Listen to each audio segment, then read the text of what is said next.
Doc on the Run. We help injured runners run. Today on the Doc on the Run podcast, we're talking about finding your number one missing piece in your running injury recovery. Think about what happens when you start running. You decide you want to run. That's the first step. You make a decision. Then you go out and you actually run. And then you realize it's really hard to run. So you run a little bit, maybe you walk a little, run a little, you alternate, then you run more than you walk, and then eventually you're really running. And then what do? You start adding some things to supplement your running training. You start stretching, you start maybe learning about nutrition, you modify your diet a little bit, you start paying more attention to your hydration when you're running, you start doing a recovery smoothie after you run, you start sleeping better, you start really paying more to maybe your nutrition and your fueling during your runs. Start working on your running form, maybe you hire a coach, maybe do a little speed work, start doing some strength training to supplement your running fitness, and then you even start working on your pacing strategies for your races. These are all things that are important pieces, but thinking about your pacing strategy when you haven't even started running is a really bad idea. It's not going to be very helpful. So it doesn't matter what you think about pacing if you can't actually run the whole distance. Now, I talk to runners all the time on webcam consultations, in the runner's aid station where they call me and they just ask questions. And what I see over and over is that people are always looking for, the sort of idea of like they're not really a runner, but they're thinking about pacing strategies, or they're just thinking about, a hope that there's going to be sort of one treatment, one pill, one thing that's going to help them. Should I take ibuprofen? Well, I don't know. What is your goal? Do you just want the pain to feel less obvious when you run, but not really treat the injury? That'd be one way to do it. It's not a great plan, but that is a way. And then I get questions like, should I take collagen? Maybe, if you need collagen supplementation and if it's going to actually help your ligament heal or sort of boost the process in the stress fracture healing at the beginning. Do you need vitamin D? Maybe, if you have a vitamin D issue or you're trying to heal something that requires vitamin D to heal it. But there are lots of pieces. The way that you sleep matters. The amount of protein that you're taking in typically matters. The stretching that you're doing to actually loosen up the structures around the injury, that can be very helpful. Meditation can be helpful to reduce your overall stress.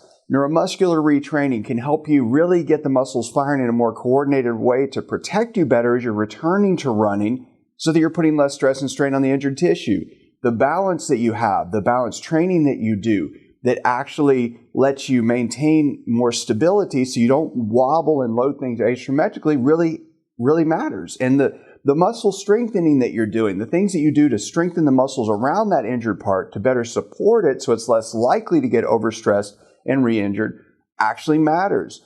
Visualizing the tissue healing can really be helpful to actually boosting your body's ability to mobilize the materials and the building blocks to actually get that tissue to repair. Those things all matter. And a lot of people really want to know about those things. And they want to know about visualization. So they'll ask me questions on the runner aid station about that, or about specific ways to boost their protein. But you have to think about what is your number one missing piece. Maybe you have all the pieces in a row. You've done all the stuff that you can do to take the stress and strain off the tissue. Maybe you're doing all the stuff that you really need to do to modify your nutrition in a way that will actually optimize your healing. Maybe you're really paying attention to your sleep. But maybe you're missing the one big missing piece. And maybe that is something like trying to better offload the stress fracture so that you're not beating it up so much when you run. Maybe you need to decrease some of the strain on the Achilles tendon. Maybe you need to lower the tension on the plantar plate ligament. Maybe you have to just position your foot a little bit differently when you're running so that there is actually less load on the plantar fascia if that's what's been injured. But you really have to try to identify the big missing piece. And if you go back to that running analogy and you think about this, okay, if you're running and you're stretching and you modify your diet and all that, well, what are you going to do next? What is the next piece that's actually going to make the biggest boost in your strength? And that's really the same process that we're talking about.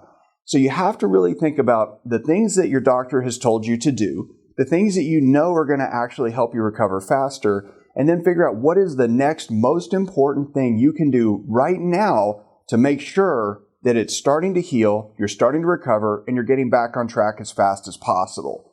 And one of the ways you can do that is you can check out the 12 steps presentation I put together for you. What it is it's basically the 12 steps to running injury recovery that I work through with you if you call me for a consultation, a second opinion, or a webcam visit. It's the way that I think about injuries and what you have to do stepwise right from the beginning to really get back to running as quickly as possible. You can go to docontherun.com/12 steps and you can sign up there, and I'll see you in the training.